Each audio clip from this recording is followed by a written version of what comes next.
Everyone, good morning. আশা করছি তোমরা সবাই খুব ভালো আছো। আমরাও কিন্তু অনেকটাই ভালো আছি। আমার নতুন একটা ব্লগে তোমাদের সবাইকে জানাই অনেক অনেক ওয়েলকাম। এখন ঘড়িতে বাজে সকাল 7টা। তোমাদেরকে সাথে নিয়ে এখন থেকে ব্লগটা স্টার্ট করে দিয়েছি। আই হোপ তোমাদের খুবই ভালো লাগবে। তো বন্ধুরা, সকালবেলা উঠে আমি বাসি কাজকর্মগুলো একদমই কমপ্লিট করে নিয়েছি। তো ছেলে রুমে ঘুমাচ্ছিল, তো সেজন্য না এই ঘরে আর আসা হয়নি। তো আস্তে আস্তে গুটি গুটি পায়ে সব কাজকর্মগুলো কমপ্লিট করে নিয়েছি। তো ছেলে একটু আগে ঘুম থেকে উঠলো, তো ওকে একটু প্রেস করে একটু জল আর বিস্কিট খাইয়ে দিয়েছি। সকালবেলা না ওকে দুধটা এখন দিচ্ছি না, দুধটা দিলে না ও মানে গ্যাস হয়ে গেছে আর কি। অনেক দিন ওকে কিন্তু সকালবেলা আমি দুধ খেতে দিয়েছিলাম, দুধ দিয়ে পাউরুটি দিয়ে দুধ দিয়ে বিস্কিট দিয়ে এগুলো দিয়ে খাইয়েছিলাম, কিন্তু ওর গ্যাস হয়ে গেছে। তো এখন না ঘুম থেকে উঠলে ওকে আগে জল বিস্কিট খাইয়ে দিই, তারপরে অন্য কিছু খাওয়াই। তো ভাবলাম যে না, এই বিছানাপত্রগুলো গুছিয়ে এই রুমটাকে একদম ক্লিন করে নিই। তো যেগুলো ডাস্টিংয়ের কাজগুলো এগুলো একটু একটু আলতো হাতে করে নিচ্ছিলাম। আর ছেলে দেখতেই পাচ্ছ সকাল সকাল খুবই দুষ্টুমি করছে, আর বাইরে না প্রচুর পরিমাণে রোদ উঠে গেছে। তো ছেলেকে না একটু খালি গায়ে রেখেছি, আর বিশেষ করে এই গরমের মধ্যে ছেলেকে আমি খালি গায়ে রাখি। তো চলো এদিকে কাজবাজগুলো কমপ্লিট করে নিই। আর মোছামুছির কাজ তো আমাদের প্রত্যেক দিনে থাকে বন্ধুরা, তো এগুলো না করলেই নয়, এগুলো আমাদের সংসারের কাজের মধ্যেই পড়ে। তো চলো এদিকে কিন্তু আমার ঘরটরগুলো ভালো করে আমি গুছিয়ে নিয়েছি। এখন সব ফার্নিচারগুলোকে একটু আলতো হাতে মুছে নিচ্ছি। তো চলো। আর এদিকে কিন্তু ছেলে ভীষণ পরিমাণে দুষ্টুমি করছে, তো ওকে নিয়ে কাজগুলো করা তো অনেকটাই কষ্ট, কিছু করার নেই। আমি ও কি বলবো, আমি যখন ভিডিও করি ও কিন্তু ক্যামেরার সামনে এসে দাঁড়িয়ে থাকে, তো ও তো কিছু বুঝতেই পারে না। তো বারবার ওকে সরিয়ে সরিয়ে তারপরে না স্ট্যান্ডটাকে ও লড়িয়ে দেয় আর কি, এদিকে সেদিকে নিয়ে যায়। তো সেজন্য না আমার ভিডিও করতে গেলে অনেকটা টাইমও লেগে যায়। কি আর করব বলো, এভাবে কিন্তু তোমাদেরকে একটা একটা করে ভিডিও উপহার দেওয়ার চেষ্টা করি, খুবই কষ্ট করে কিন্তু ভিডিওগুলো করছি। তো চলো এদিকে তোমাদের সাথে অনেক কিছু বলতে বলতে ঘরটাকেও ভালো করে ঝাঁট দিয়ে দিচ্ছিলাম। কি বলো তো, সকালবেলা তো ছেলে ঘুমিয়ে থাকে, দরজা জানালাগুলো বন্ধ থাকে, তো ততটা ভালো করে ঘরটা ঝাঁট দিতে পারি না। তো ছেলে যখন ঘুম থেকে উঠে ঘরটাকে একদমই ক্লিন করে তারপরে ঘরটাকে ভালোভাবে ঝাঁট দিয়ে নিই। আর এতটা পরিমাণে হাওয়া দিচ্ছিল, দরজাগুলো বন্ধ হয়ে যাচ্ছিল। সকালবেলা তো ছেলেকে দুধ খাওয়াইনি, সে দুধটা রয়ে গেছিলো, তো ভাবলাম তো ছেলের জন্য একটু সুজি বানিয়ে নিই, আজকে একটু সুজি খাইয়ে দিই। খাইয়ে দাইয়ে গেছিলাম দোকানে, তো দোকান থেকে একটু ছেলের জন্য খাবার দাবারগুলো নিয়ে আসলাম। কি বলতো, খাবার দাবার শেষ হয়ে গেছে। আমার না একটা টেনশন থাকে, ছেলে ঘুম থেকে উঠলে কি খাওয়াবো, সকালবেলা কি খাওয়াবো, বিকালবেলা কি খাওয়াবো, একটা টেনশন থাকে আমাদের মতন মাদেরই। তো এগুলো সব নিয়ে আসলাম। আমি না সবসময় ছোট ছোট বিস্কিটের প্যাকেটগুলো নিয়ে আসি। আর নিয়ে আসলাম ছেলের জন্য তাল মিষ্টি। ছেলেকে না গরমের মধ্যে আমি একটু শরবত বানিয়ে দিই তাল মিষ্টি দিয়ে, ও ভীষণ খেতে ভালোবাসে। তো যেটা ভালোবাসে ওটা নিয়ে আসার চেষ্টা করি। আর নিয়ে আসলাম মাজা, আর নিয়ে আসলাম আলু। তো চলো এগুলো আমি নিয়ে আসলাম। আর কি বলো, আমার সংসারে সমস্ত কিছু আমি একটু বুঝে শুনে চালাই বলে আমার সংসার কিন্তু কোনো অভাব আসে না। আমি কিন্তু সুন্দরভাবে অল্প ইনকামে আমার সংসারটাকে সুন্দরভাবে গুছিয়ে কাজগুলো করি, যাতে আমার সংসারে কোনো অভাব আসে না। তোমাদের দাদাভাই কিন্তু যথেষ্ট টাকাই ইনকাম করে কিন্তু আমাদের না লোন আছে, তো সেই জন্য লোনে অনেকটা টাকা কেটে নেয়। সেহেতু আমাদের কিন্তু সংসারটা অনেকটাই আমি বুঝে শুনে চালাই। আর বুঝতে পারো ছোট একটা বাচ্চা থাকলে ওর পিছনে কতটা টাকা খরচা হয়। আর আমার হাজব্যান্ড যেহেতু নিজে এক জায়গা কিনেছে, তারপরে বাড়ি করেছে, বুঝতে পারো একটা ছেলে এটুকু করেছে এই বয়সে, তো তার তো খরচা হবে, তার পেছনে একটা লোন আছে। তো লোনের জন্য আমাদের কিন্তু সংসারে আমি কোনো বিলাসিতা করি না। আমার যেটুকু সংসারের দরকার আমি ওইটুকু খরচা করি, তার বেশি আমি কোনোদিনও খরচা করি না।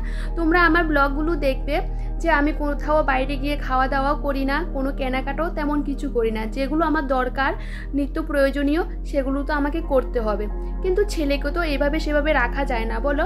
ছেলের পিছনে তো কিছু টাকা খরচা করতে হয়, আর ছেলেকে যেটাই সেটা দিয়ে খাওয়াতেও পারি না, তাই না? তো সব কিছু মাথায় রেখে আমি কিন্তু আমার সংসারটাকে সুন্দরভাবে চালানোর চেষ্টা করি, যাতে আমার সংসারে কোনো অভাব না আসে। তো দেখো তোমাদের সাথে বলতে বলতে আমি কিন্তু ডিমের তরকারিটাও করে নিয়েছি, আর এখন রান্নাঘরটা ভালো করে গুছিয়ে নিচ্ছিলাম। কি বলো তো, ছেলে ওকেও একা হাতে সামলাতে হয়, সংসারের সব কাজও করতে হয়, কিছু করার নেই, এভাবে কিন্তু আমাদের কাজগুলোকে করতে হবে। তা তো আমি করে নিচ্ছি, আমার ভীষণ ভালো লাগে। আমি আগাগোড়া সংসারের কাজগুলো করতে ভীষণই ভালোবাসি। আর সংসারের কাজগুলো নিজে হাতে করতে এতটা ভালো লাগে, এতটাই আনন্দ লাগে, অন্য কেউ মনে হয় করলে আমার ভালো লাগবে না, আমি স্যাটিসফাই জীবনও হতে পারবো না। কিন্তু আমার নিজের কাজগুলো নিজেই করতে বেশি আমি পছন্দ করি। আর এইদিকে না ওই র্যাকটাকে ভালো করে সরিয়ে, তো ভাবলাম যে ওই জায়গাটাকে ততটা নোংরা কিছু নেই, তা তো একটু ভালো করে র্যাকটাকে পরিষ্কার করে তারপরে ওই জায়গাটাও গুছিয়ে নিয়েছি। প্রত্যেক দিন তুমি যদি সুন্দরভাবে সব কিছু গুছিয়ে রাখো তাহলে কিন্তু কোনো কষ্টই হয় না, তাই না? তো দেখো আমার রান্না বান্না সবই হয়ে গেছে, তো ভাবলাম যে না ঘরটাকে ভালো করে গুছিয়ে নিই। এক একটা কাজ কিন্তু আমি এক একটা করে গুছিয়ে রাখি, যেহেতু আমি বাচ্চাকে নিয়ে আমার সংসারের সমস্ত কাজ করি, আমি কিন্তু প্রত্যেকটা কাজ কিন্তু বুদ্ধি করেই করি। তাও কিন্তু টাইমের মধ্যে সব কিছু ম্যানেজ করার চেষ্টা করি, কারণ ছোট বাচ্চাদের কিন্তু টাইমলি খাওয়াতে হয়, টাইমলি ঘুম পাড়াতে হয়, তাই না? তো দেখো আমি পুরো ঘরটাকে একদম গুছিয়ে রেখে দিয়েছি। আর থালা বাসন সব কিছু কিন্তু মেজে ঘষে সব কিছু আবার জায়গাতে রেখে দিয়েছি। তো এখানে গ্যাস ওভেনটাও আমার পরিষ্কার করা হয়ে গেছে। এদিকে কিন্তু ঘরটরগুলো ভালো করে গুছিয়ে নিয়েছি, তো ভাবলাম তোমাদের সাথে শেয়ার করি। আর এতটা পরিমাণে ঘরটা অন্ধকার লাগছে, জানালাটা বন্ধ করে দিয়েছিলাম, মানে এতটা পরিমাণে হাওয়া আসছিল, ধুলো ঢুকে যাচ্ছিল, তো সেই জন্য না ঘরের একটা জানালা খোলা রেখেছি আর জানালাগুলো বন্ধ করে দিয়েছি। তো ঘরটাকেও ভালো করে গুছিয়ে নিয়েছি। আর ঘর গোছানো থাকলে মনটাও ফ্রেশ থাকে। তুমি যদি অসুস্থও থাকো না কেন, এই ঘর যদি বাড়িগুলো যদি পরিষ্কার পরিপাটি গোছানো থাকে, মনটাও কিন্তু ভালো হয়ে যায়, তাই না? তো এই ঘরটাকেও ভালো করে মুছে নিয়েছি। তো চলো সব কিছু গোছানো হয়ে গেছে, তো ছেলেকে চান করাবো। তো কি বলো তো কি রান্না করেছি সেটা তোমাদের সাথে শেয়ার করে দিচ্ছিলাম। কালকে তরকারি ছিল, সেজন্য আজকে বেশি একটা কিছু করিনি, শুধু ডিম অমলেট করে ডিম পেঁয়াজি করেছি। কালকে দেখো ডাটা দিয়ে আলু দিয়ে সিমের বিচি দিয়ে করেছিলাম, ওটাও রয়ে গেছে। তারপরে আবার এখানে করেছি এটা, আবার ডালও আছে। তো ছেলের জন্য কিন্তু আমি আলু সিদ্ধ ডিম সিদ্ধ দিয়ে দিয়েছি আর ডাল দিয়ে খাইয়ে দেব। আর জলের বোতলগুলো ফাঁকা হয়ে গেছে, তো জলটাও আমি ভরে নিয়েছি। তো ভাবলাম যে না ফ্রিজের ভিতরে ঢুকিয়ে দিই। তো এক এক করে জায়গাতে সব কাজ একদমই কমপ্লিট করে নিলে মনটাও শান্তি লাগে। আর দেখো সুন্দর করে রেখে দিয়েছি ফ্রিজের ভিতরে। আর বাইরে কিন্তু প্রচুর পরিমাণে রোদ, এতটা পরিমাণে গরম লাগছিল, বিশাল পরিমাণে গরম লাগছিল। তো চলো এদিকে বাইরে চলে আসলাম। বাইরে জামা কাপড়গুলোকে একটু উল্টে পাল্টে দেব, আর বাইরের জায়গাটা একটু ঝাঁট দিয়ে দেব। আর এই জায়গাটা যদি ঝাঁট না দিই না, আমার একদিনও ভালো লাগে না। তো সকালবেলা আজকে ঝাঁট দিইনি, তো ভাবলাম যে এখন ঝাঁট দিয়ে দিই। ভেবেছিলাম আজকে ঝাঁট দেব না, কিন্তু যখন জামা কাপড়গুলো মেলতে আসলাম তখন দেখি কি বলতো, এই জায়গাটা পাতা টাতা পরে ভরে আছে। তো এখন ঝাঁট দিয়ে দিয়েছিলাম, আর ভীষণ পরিমাণে হাওয়া দিচ্ছিল, এতটা পরিমাণে গরম লাগছিল, পুরো হাঁপিয়ে গেছি। তো ভাবলাম যে ঘরে লেবু নেই, তেঁতুল আছে, তো তেঁতুল দিয়ে নুন দিয়ে চিনি দিয়ে একটু শরবত বানিয়ে নিয়েছি। তো ভাবলাম যে এটা এখন বসে খাবো। তো চলো এটা খেয়ে নিই। বন্ধুরা একটু নুন চিনি দিয়ে তেঁতুল দিয়ে জল বানালাম, আর এটা খেয়ে দেখি কেমন হয়েছে, কারণ ফার্স্ট টাইম বানালাম।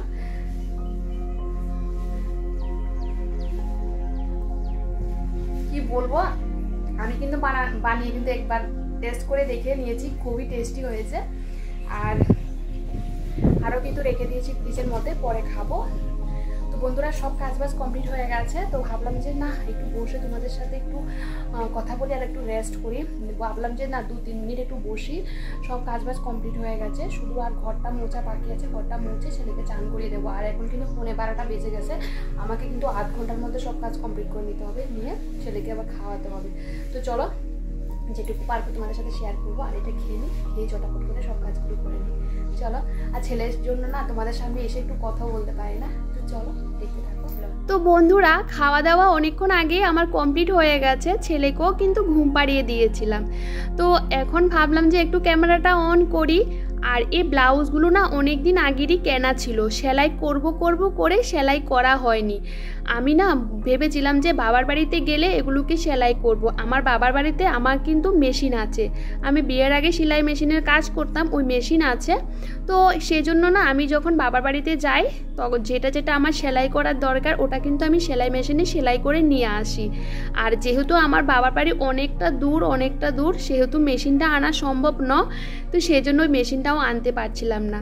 তো আমি কিন্তু প্রত্যেকটা সেলাই কাজ আমি নিজে হাতেই করি, আমি কোথাও নিয়ে গিয়ে সেলাই করি না। ওই বললাম না, সাধারণ ঘরের বউদের না অনেক কিছু মাথায় রেখে বুদ্ধি করে সংসারটাকে চালাতে হয়। আর এখন কিন্তু সন্ধ্যা হয়ে গেছে, তো ভাবলাম যে সন্ধ্যাবাতিটা দেওয়ার আগে জানলাগুলো বন্ধ করে দিয়েছি। আর প্রচুর পরিমাণে মশা, তো ঘরটাকে সামনে দিয়ে মুছে এখন সন্ধ্যাটা দিয়ে দিচ্ছিলাম। তো চলো, এদিকে ছেলেকে একটা মোবাইল দিয়ে বসিয়ে দিয়েছি, না হলে ছেলে কিন্তু ভীষণ পরিমাণে দুষ্টুমি করবে। তো সেহেতু ভাবলাম যে না, ওকে একটু মোবাইল দিয়ে বসিয়ে রাখি আর এদিকে আমি সন্ধ্যাবাতিটা দিয়ে দিই। আর ও এসে কি করবে বলো তো, নকুলদানা খাওয়ার জন্য ভীষণ পরিমাণে বায়না ধরে। তো সেহেতু না, ওকে একটু মোবাইল দিয়ে বসিয়ে দিলে আমি কিন্তু সুন্দরভাবে পুজোটা দিতে পারি। আর এতটা পরিমাণে গরম লাগছিল, আমি পুরো ঘেমে গেছিলাম। তো সকালবেলা না চা খাইনি, তো ভাবলাম যে এখন একটু চা বানিয়ে নিই। আর ছেলের জন্য একটু ম্যাগি করে নিয়েছি, আর ভাবলাম যে একটু চা বিস্কিট খাবো। আর এই বাটিটার মধ্যে ম্যাগি করতে গিয়ে পুরো বাটিটা কালো হয়ে গেছে। তো চলো, আজকে সন্ধ্যাবেলা টিফিনটা দিয়ে ব্লগটা এখানেই শেষ করে দিচ্ছি। বন্ধুরা, আজকে ব্লগটা যদি তোমাদের ভালো লেগে থাকে একটু কমেন্ট করে জানাতে ভুলবে না। চলো, নেক্সট ব্লগে দেখা হচ্ছে। ততক্ষণ তোমরা সবাই খুব ভালো থেকো, সাবধানে থেকো আর সুস্থ থেকো। সবাইকে টাটা।